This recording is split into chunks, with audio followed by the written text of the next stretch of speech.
Hello and welcome to the channel. Two things to start off right away. There's a little kid on a miniature motorcycle riding back and forth outside my window that you may hear.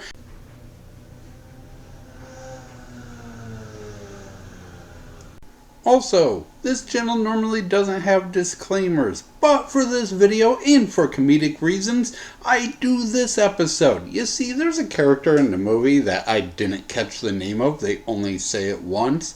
So in my notes, I just wrote Asian woman, and I felt bad about it until our main character calls her this. Do me a favor, see that Oriental woman?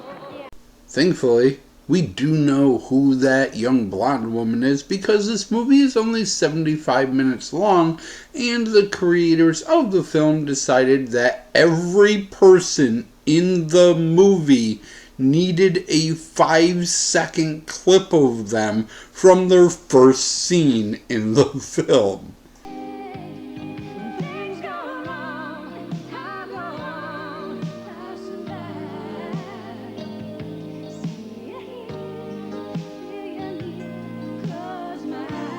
The movie we are talking about today is the 1985 feature film debut of Bradley Whitford, The Doorman. Our movie begins with the arrival of ominous music and a special delivery package.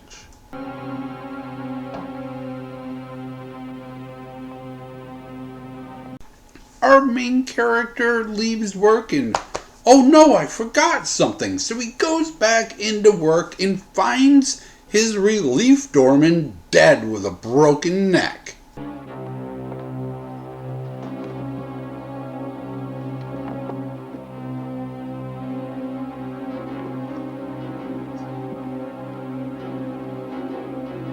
He does see the killer leave, but is unable to make any helpful statement to police. Meanwhile, the victim's niece shows up, and she will be our love interest for the film.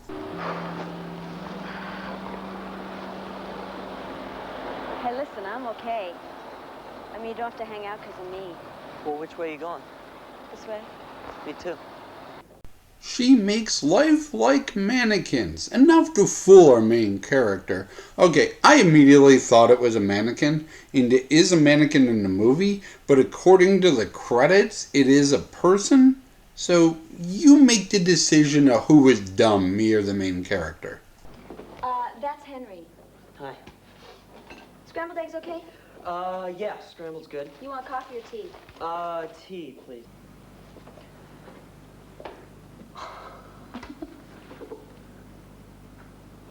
That's incredible.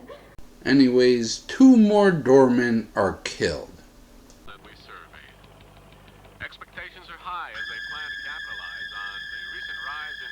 So our boy is freaked out about all these doormen dying. He is a doorman himself after all. And when he goes back to his apartment with what is supposed to be police protection, the police protection is hilariously, instantly killed by someone hiding in the closet.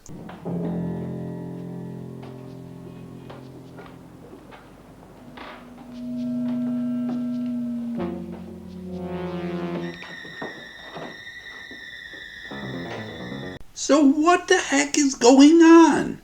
Well, this is probably when I should tell you. I have no idea. I watched this through twice and then watched the relevant parts again while editing this video. No fucking clue what the plot is. Not at all. But I will show you the parts where they tell you what the plot is. If you can figure it out, let me know down in the comments. This is also the part of the movie where we get 5 seconds in the credits, but only 2 seconds in the movie as he runs past the dishwasher. As for the plot, again, not completely sure, but what we do know is that the mailroom for all 3 buildings was trashed after the death of the doorman. So maybe they were looking for a special delivery package like they were for the main character's building. Let's ask George the mailman. Terrible what happened to Sam and others. It really made me sick. Yeah, I You know I how you must have feel, known George. I figured you might want to help. Isn't there some way to trace special delivery packages? How are we going to get our mail today? In a minute. What do you mean? I think a special delivery was made to each of the buildings before the murders. So we were on to something. All 3 buildings had a special delivery package delivered the day that the doorman was killed. So let's go talk to those people. Also, these 3 characters get a credit for some reason. Jack. Well, sure thing, Mr. Harrison. Mr. Greer, apartment 21. Not so fast. Jack, please, we're in a hurry. Things go wrong, I go on, I'll survive. Now it's time to go question the 3 package recipients. The first one is in Bradley Whitford's building, so he just goes asks him directly. He says, no idea what you're talking about, didn't get a package, wasn't planning on receiving a package. The second person, Asian woman, they pose as inspectors to see if work was done that was ordered by a previous tenant and look around the apartment, but again, find nothing. The third person, inexplicably, love interest dresses up as an old lady cleaning woman and cons her way into the apartment, but again, finds nothing. They do, however, find out that all 3 people have moved into their buildings less than a month ago. Out of nowhere plot addition, and I think this is actually the plot of the movie, again, not sure, as love interest is leaving the building at guy number 3, a man who funds revolutions, enters the building to talk to him.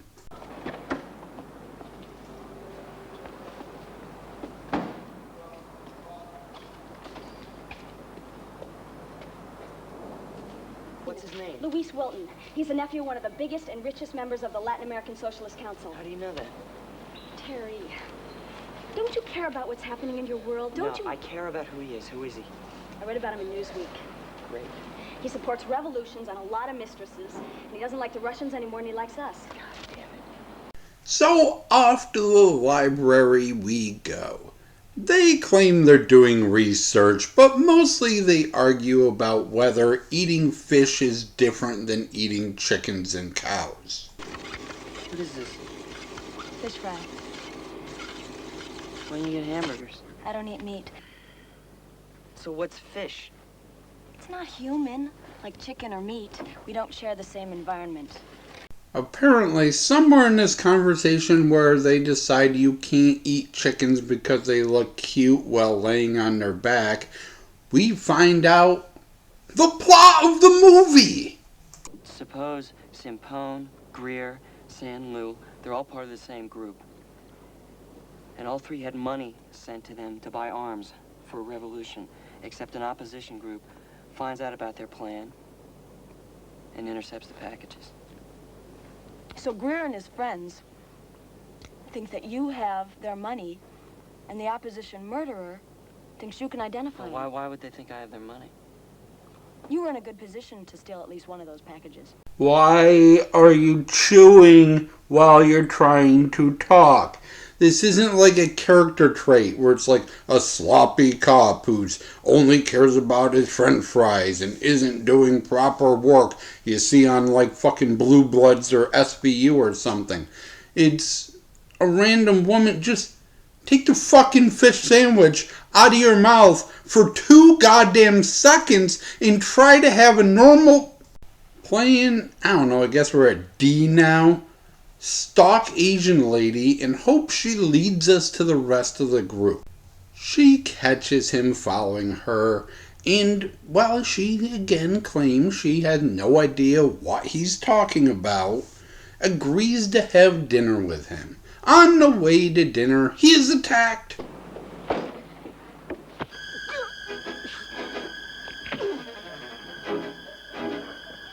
He meets up with Asian lady who once again claims she has no idea what's going on. He leaves to call Detective Sheridan and love interest, who of course is being kidnapped. Linda, it's me, Terry. He almost got Well, Robert, I think you ought to talk to Mr. Sheridan. He'd be the best one to talk to about something like that. Linda, what's the matter? You in some kind of trouble? Yes.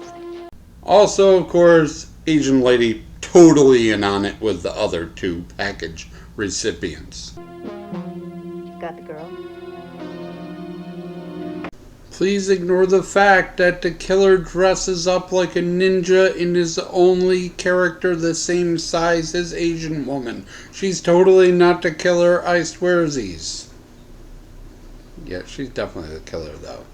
Okay, this part by me is just purely speculation. See, he finds out that the packages were filled with diamonds. So he goes back to his girlfriend's workshop and finds little boxes and marble glass eyes. He lures the bad guys to a skating rink and drops the marbles on the ground.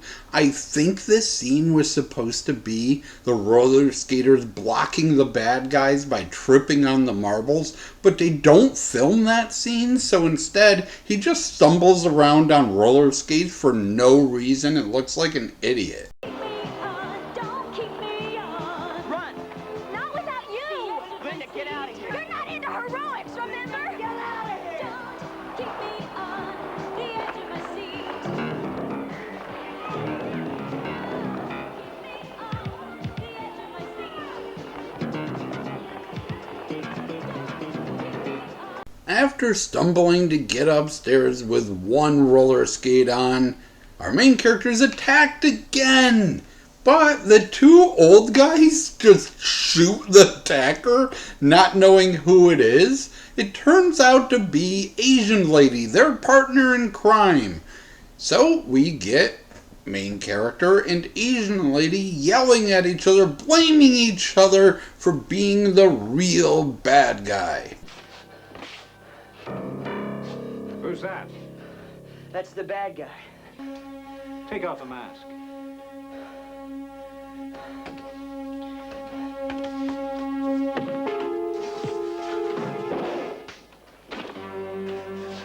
She was trying to kill me. No!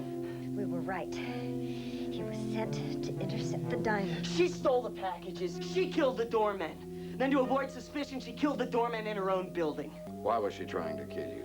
I don't know, maybe she thought I could identify her. You were the first one to suggest Riley had the diamonds. And he does. Search her.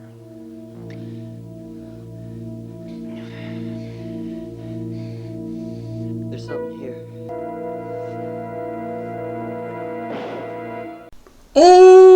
Overall! Well, apparently I've chosen when kid on the little motorcycle decided to ride by my window a day later to record this outro, so brilliant decision on my part.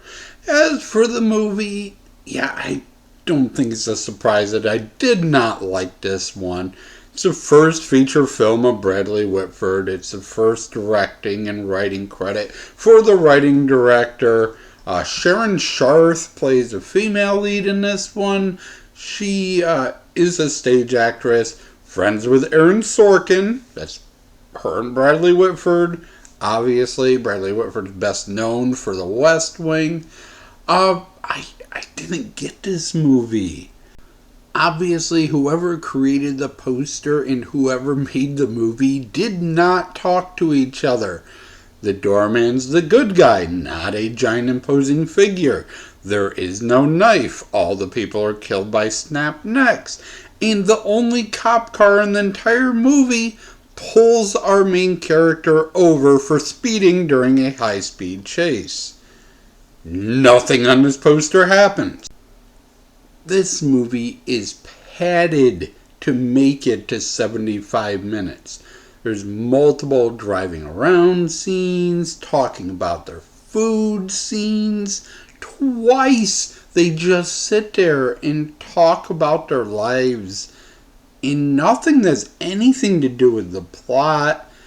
His creative process because he wants to become a mystery novel writer takes up 7-8 minutes of this movie.